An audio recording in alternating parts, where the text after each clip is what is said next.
Hello, everybody. It's Sonia here, and welcome to today's podcast and live Leadership with Sonia, where I have the honor of speaking with incredible humans and leaders around the globe.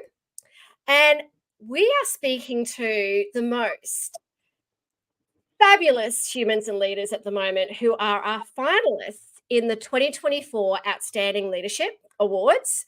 And today I get to speak to one of the finalists, and her name is Bridgette, and she is a social psychologist from the Neuroleadership Institute, and she leads engagements globally, and she's a chief psychologist there as well. There's lots more to what she does in her bio. She does so many incredible things. We were just talking offline about how passionate we both are about the neuroscience world, and she's going to recommend some books to me, which I'm more than happy to share with the audience. And I just wanted to say a massive thank you, Bridgette, to coming to the world, or coming to Leadership with Sonia, and making a difference to neuroscience and leadership around the globe. Welcome. Thanks, Sonia, and thanks for the opportunity to speak a little bit about leadership and what it means to me, and hopefully what it means to the people who are listening as well. So, yeah, thanks, and I'm excited to talk more. Well, the burning question, leadership, what does it mean to you? Like, why does it matter? Yeah, why does it matter? I mean, when I was studying social psychology to become a social psychologist, I was taught about something that we call social norm theory. And essentially what that is that when humans are collective by nature, which means that we prefer to act in the same way in groups, and how we act is actually influenced by one or two people in those groups. And so when something happens, we tend to respond, and by looking to someone else to guide us as to how to react and how to be in that moment in time in the world. And so for me, in the world that we have now, this is the role of the leader. And when I think about leaders, Sonia, I think about what different types of leaders there are. For me, there's really three definitions. There's the family leader. So my role as leading as a parent for our children. There's the community leader that looks at how we actually make the place where we live and where we prosper a better place for all of us. And then there's the work leader, whether it's within a business or within government. So everything I do in the leadership roles that I have in my life, because I have all three, is whether it's good or bad or indifferent, what I do and how I act actually has a contagious effect on other people. It influences how other people lead and how other people act. And so why does leadership matter? If I behave in a way that has this positive contagious effect, then I actually might just influence one or two people in how they lead themselves and how they lead others. And that can actually have a significant impact on their lives at work and at home. And this really aligns with the values that I personally have around integrity and family and community. So for me, it's so important because it's actually so contagious. We have a power as leaders to influence others, whether that's good or bad or indifferent. Wow, so true. And I love the social norm theory and those different roles that we do have when we are leading the way, whether it is in the family, the community, or work. And even when we're delivering leadership programs, we talk about those different roles that we do play. And people will show up to our leadership programs and go, "Oh, you're teaching us these skills for work." I'm like, no, these are human skills. They're skills for community, for family, which are also incredibly important leadership roles. And I would love to know, how did you get into this space? Like, what made you go, this is the direction that I want my journey to go? And I'd love to know a little bit about your story. little bit about my story. Yeah, it was an interesting, when I was sort of preparing for this interview, I was thinking about all of the experiences or key moments in my life where that would have led me to where I am today. And I think one of the things that I've always held very true is the impact that I have on other people, because whether or not we're famous or whether or not we are, we see ourselves as important in the world, we actually are important in the world, because every difference that we make happens right here, even in my studio that I'm speaking to you from today. So probably one of the biggest impacts that I had was, I'm taking you back to the 1990s when I was in high school.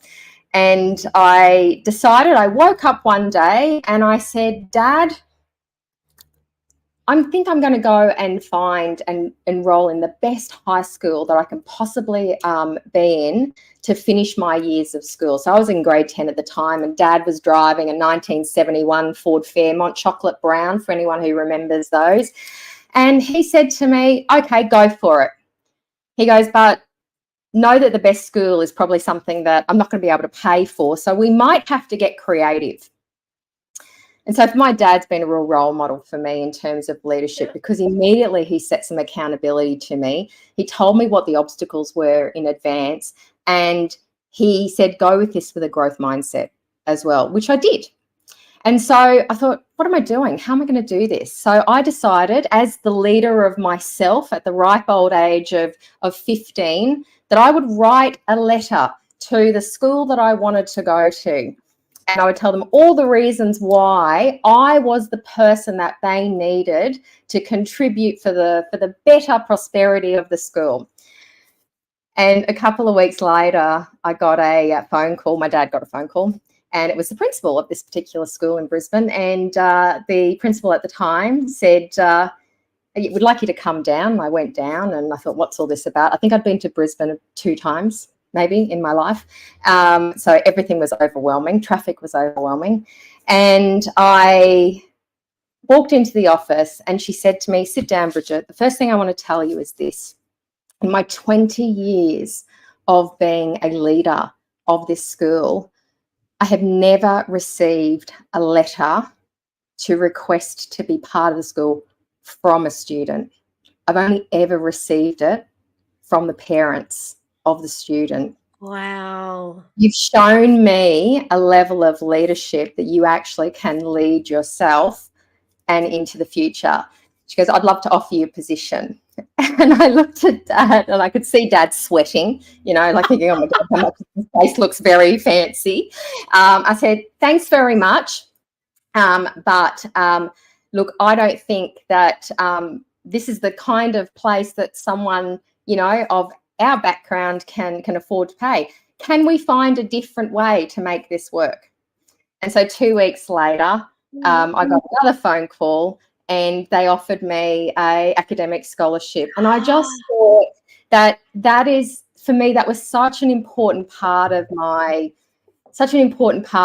life story, because I had grown up in an environment where both sets of grandparents immigrated to Australia from Greece and Italy, left everything, all the families that they knew behind, to set up a life here. I mean, to me, that is the essence of having a courageous, brave, growth mindset to be able to do something like that. And I know that many of the people here are listening to have similar stories.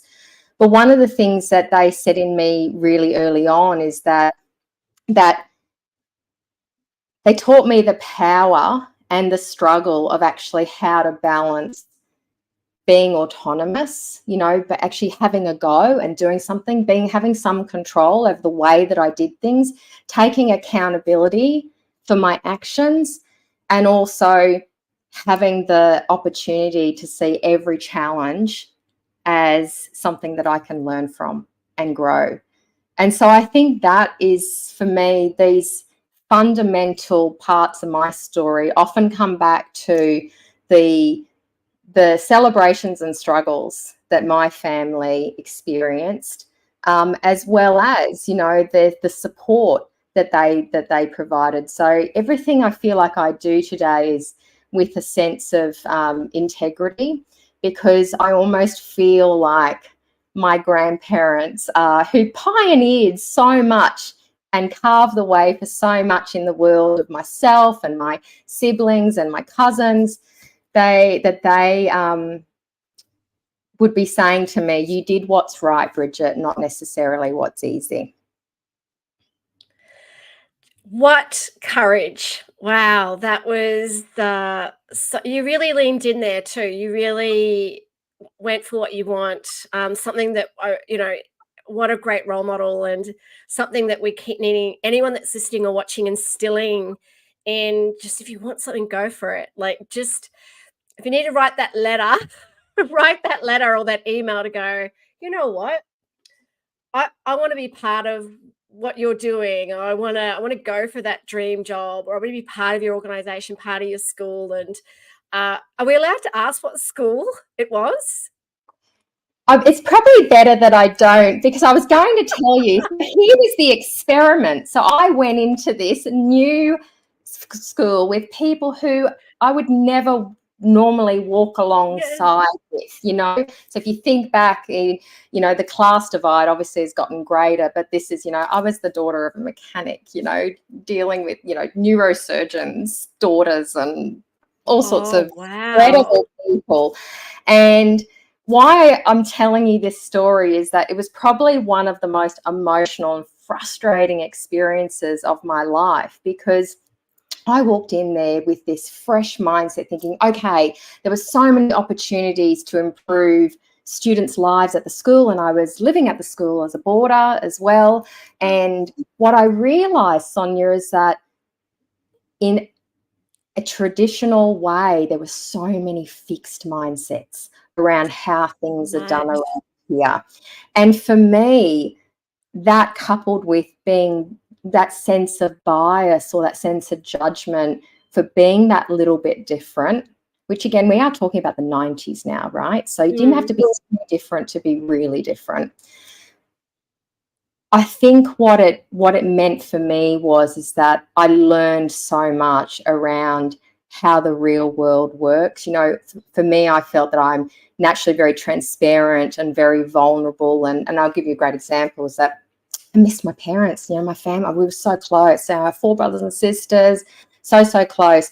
And for me, the way that I communicate, is to talk through that and to see, how I could actually get the support that I need.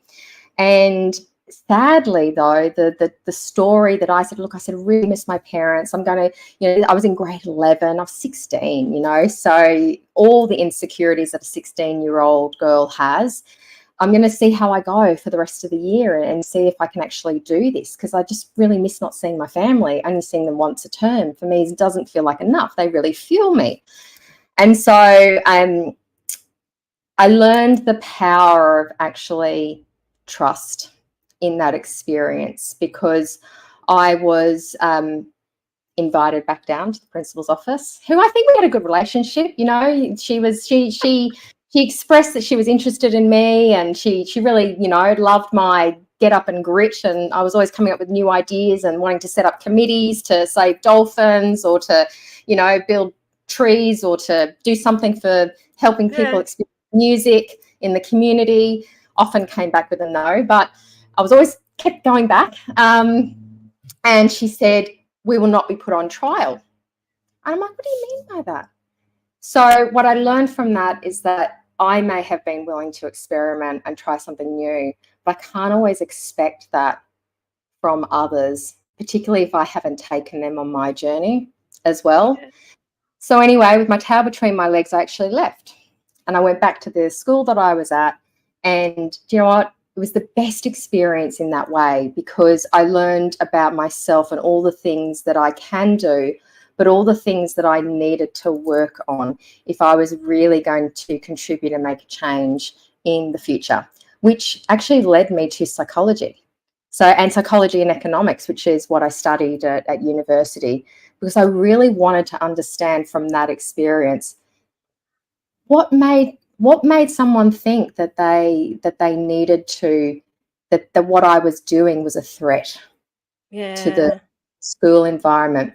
What was the principal experiencing when she made that decision to say, we're not going to be put on trial, and it might be better if you're not there, you're not here anymore? And what does that mean for everyone else who experiences something that, when they saw me and the consequence, what does that mean in terms of how people could speak up about how they were feeling and what they were doing as well? So that was, to me, life defining, because that got me to where I am today, doing what I'm doing today, and also continuing to fall over and learn and coming up relentlessly with new ideas, but enjoying the journey as well along the way. What an amazing story of, courage, but also you having that grit, right? And you would be incredibly aware of the success attributed to grit, like gritty kids and how they turn into successful adults because they have a real growth mindset. And here you were wanting to, it sounded like you were quite entrepreneurial as well. And, here you are in an environment wanting to kind of go, right, let's try new things. Let's kind of come up with ideas. And it's interesting language, that obviously there was a threat response going on for them. But in saying that, you gave you again that courage to go, this isn't for me. It sounded like you went values aligned. And it's these moments in our story where we do step up and lead that are life-changing. At the time, you probably were going, oh my gosh, what's going on? Like, I can't believe this happened. I had these high hopes, but looking back now, you're like, that was one of those life-defining moments. And it sounds like your parents are amazing. And I'd love to know, like, who else has been a great influence for you around who you are today? I've been role models. Yeah, I've been really lucky in my life that I've always seemed to stumble on someone right when I am asking a question that I'd love an answer to. So back in the late 90s, early 2000s, I, as many Aussies did, shipped myself overseas because I thought, this is great, but I actually want to see what I can learn from the other side of the world. So I had an opportunity. I was with Ernst & Young at the time. I had a graduate role. I was the only non-accountant in that graduate program. So that was really interesting, building behavioural models for graduates all the way through to partners, and doing some really cool stuff with them. Didn't know a thing about accounting. And anyway, so I moved over to the UK with them and took on roles, around Europe and also in the US, and similarly also with IBM. And probably some of the best role models that I had were in my time in IBM. I actually had the opportunity to work with some of the most powerful but gentle leaders in this global monster of a business, in Paris, in upstate New York, which is the holy grounds of IBM. And the reason why they were a role model for me, and when I look back on it, is that probably the single greatest thing that they did as leaders that allowed me to really thrive in that environment is that they didn't look at the difference. I was a 24-year-old female who had some ideas around creating, at the time, technology patents for how we could actually improve the lives of people at work, especially on the front line, who had this brand new thing called mobile phones, with no access to desktop computers. Even now, many of our site workers don't have everyday access to technology through work, and all the complications around that if you do give them access to technology. So they gave me a go. They said, go write a paper. Here's 2 people. One was based in Europe, one was based in the US.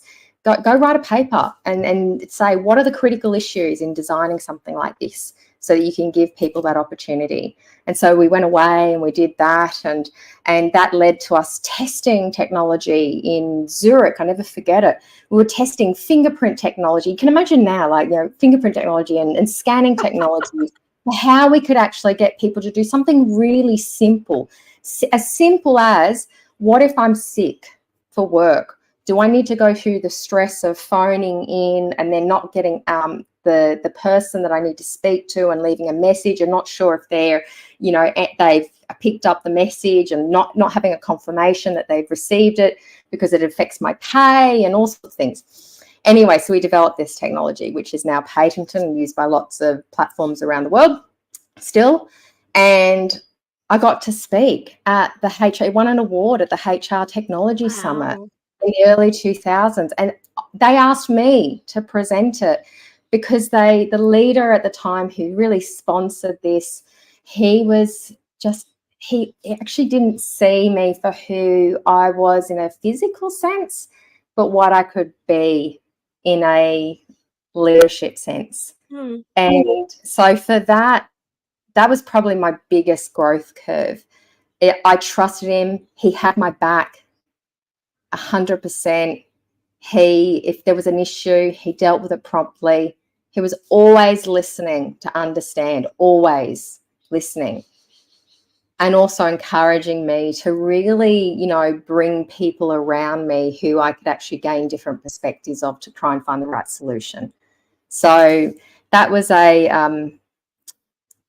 probably one of the most, and it wasn't just him, there were other leaders within that particular organisation, but probably one of my biggest learnings, and how I actually grew up to be a leader by being part of that.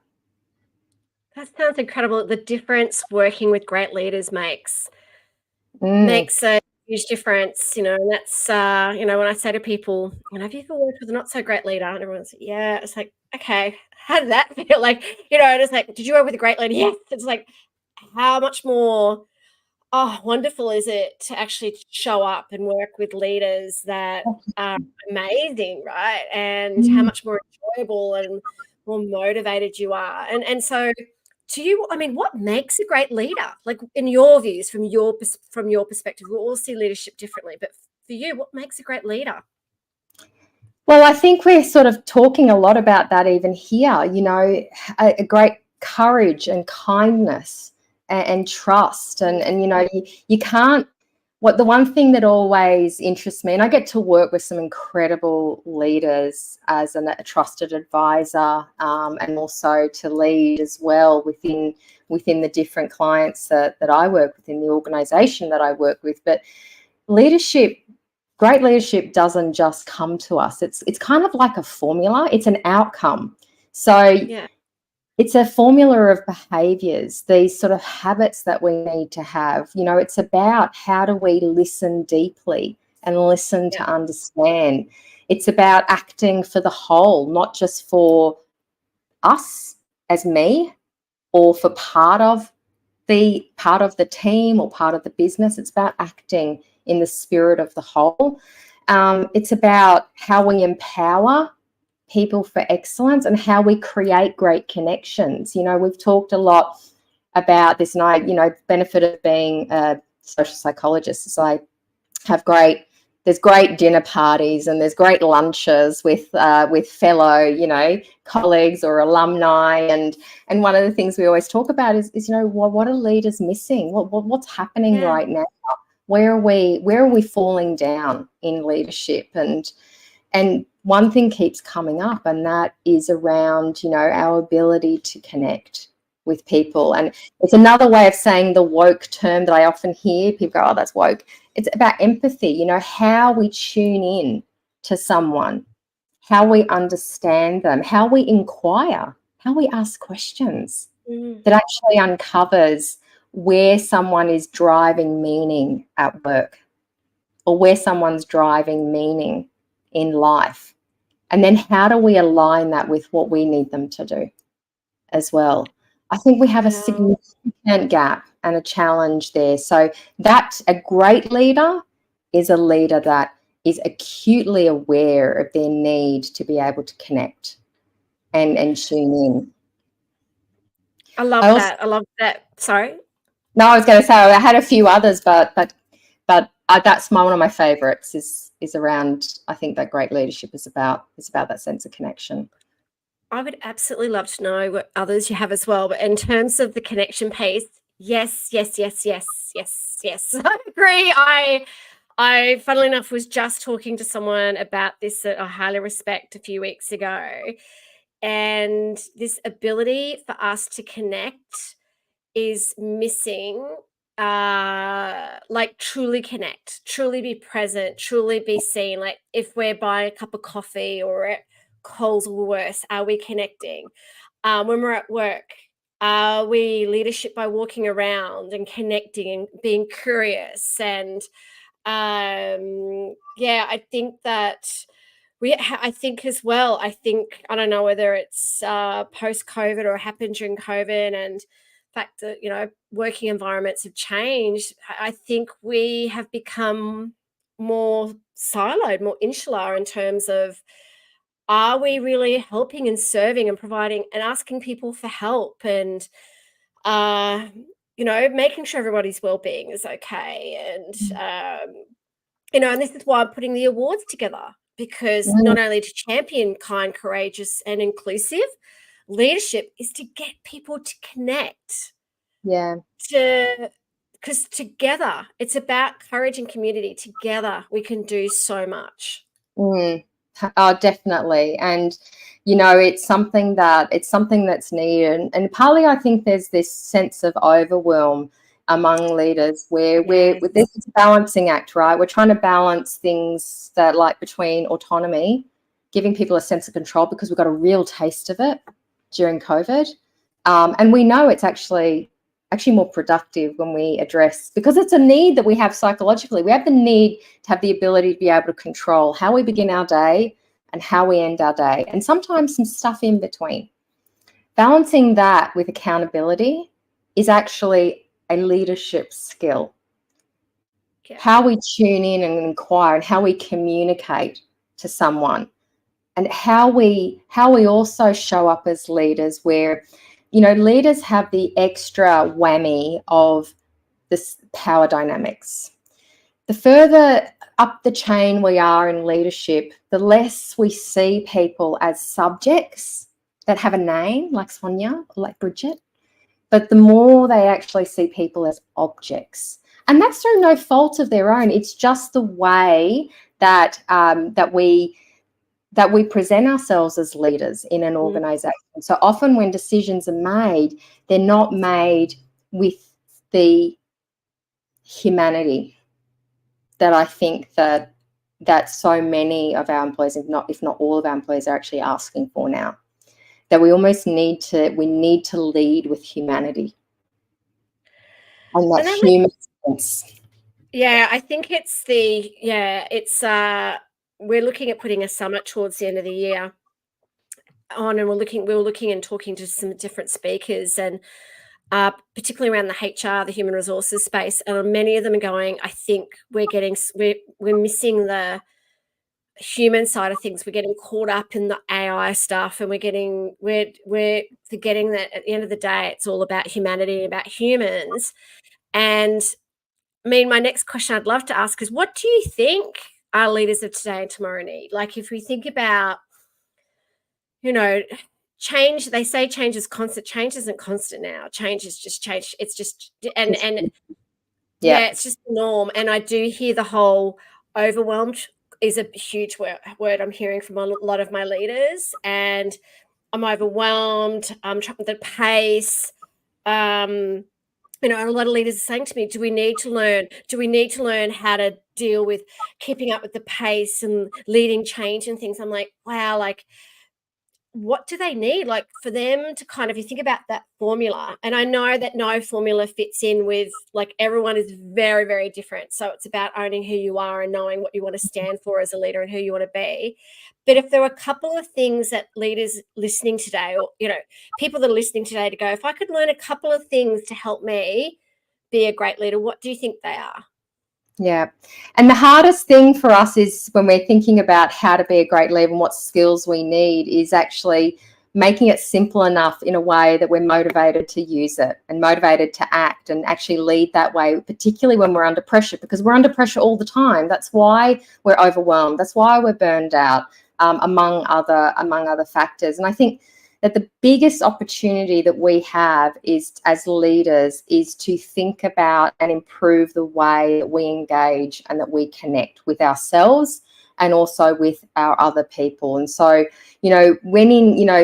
this whole notion around being aware of our power and our power to influence, positively, socially influence the outcomes of how we lead and how other people will follow us and lead, because we have an obligation now to do good, and to doing good means being able to understand what is happening in this moment. And so that might mean listening deeply.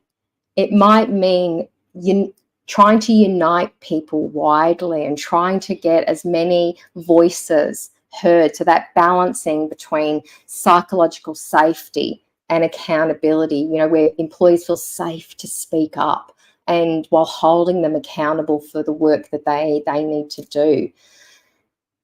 And then this other aspect around acting boldly, because I think that we are in a little bit of a courage crisis right now, and we are looking for how we can actually stand up, and the best way to do that, to avoid any repercussions or negative consequences within the worlds that we operate in our families and in community and in the workplace.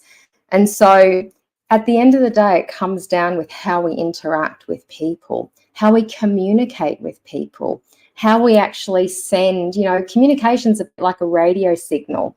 It's a frequency. And sometimes we're off frequency, and that creates a sense of threat. It creates a sense of reaction and defensiveness in another person that can spiral into something else. So in the context of the world that I was in, back to my high school story, I started to question how vulnerable and transparent I should be as a person. When I thought about, because my leaders, the leaders that I had at that time in my world, actually I felt that I was punished for that. So now more than ever, we have an opportunity to create those better connections with people. And I'd love to encourage leaders to start thinking about, if there were 3 habits, if there were 3 things that you could actually do every single day and share them with your team, share them with your family, what might it be? It might be you're just going to work on listening to understand the whole situation, not potentially what your view of the world might be. Understand how to create clarity. Are you communicating in a way that people truly understand what's expected of them? And do they feel encouraged and safe enough to actually ask questions if they're not feeling clear? It could be as simple as this is not rocket science, is it, Sonia? You've been doing this for a very long time, and and we've seen lots of clients around the world and lots of people, and yet we're still working in this space. This is a space that still doesn't go away, because we often forget that it's the simplest things that actually can have the biggest impact on how we lead ourselves and how we lead others. So I really encourage everyone here today to think about, what are the things that you would like to improve on? Go into this with a learning mindset, see your opportunities, and maybe ask those other people close to you in your life, because often we have one sense of reality, but other people can give us a better sense of what we're really like. And take that on, use that as an opportunity to grow rather than and ask for feedback around what it is that you could do. How did you run that meeting? Or how did you, when you reacted that way, what happened? What was that what's that feedback that you can garner from that? It starts with us, and whenever it starts with us and we evolve, it impacts everyone else. Love that. Those 3 habits, those 3 things that tiny tweaks, big changes, right? So what are those 3 habits you can start building on? And they make a massive difference. Just focus on a couple of little things, but remember to always focus on your strengths as well. We've got strengths and talents for a reason, but there's a couple of things you can work on can make a huge difference in your leadership. So I could talk for forever, and I know I've taken up so much of your time, and I know everyone's loved watching and listening you today, and thank you so much for some of your amazing insights into leadership. If people wanted to reach out to you to find out more, how could they reach you?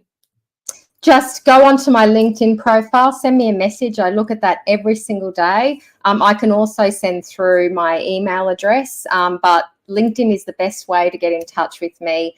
And if you'd like to know more, I'm more than happy to talk to you about all great things regarding how we behave and what we can do to actually make a positive difference for ourselves and others.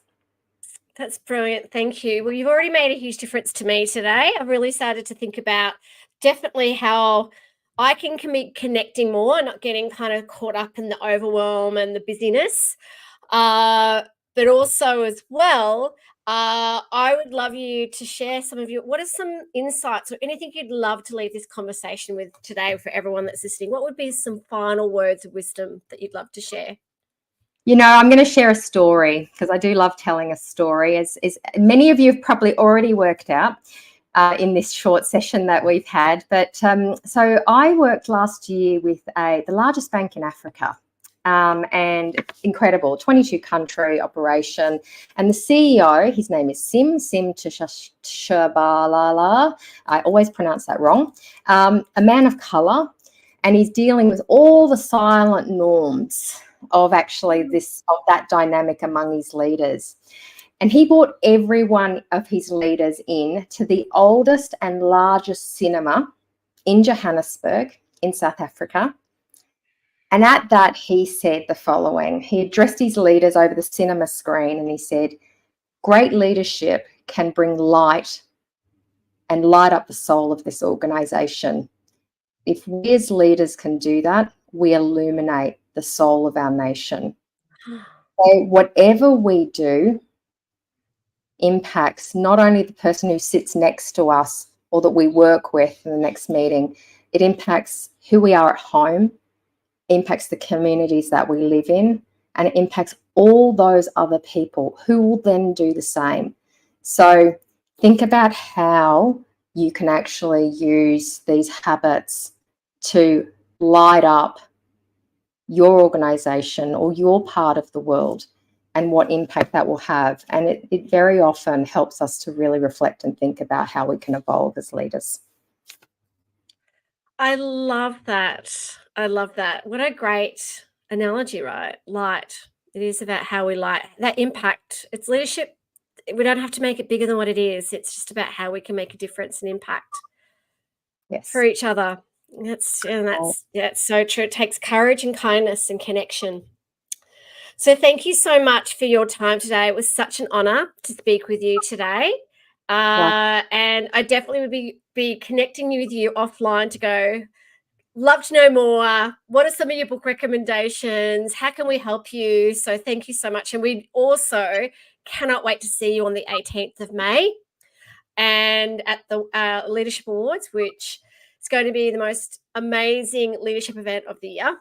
And these awards are growing so wonderfully because we're about championing and shining a light on greater leaders and role models and humans, because we do need our future generations, our generations of today and tomorrow need to see more role models. And you're part of that.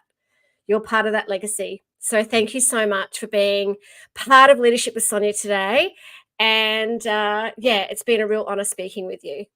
Likewise, and thanks to everyone who's taken time out to listen as well. I hope you all got something out of it, and good on you, Sonia, as well, for bringing this to the forefront, because it's definitely needed, and the more we can do, the more we can shape our future. I agree. I totally agree. So thank you for being such a great leader, and to stay kind and courageous, everybody. Thank you.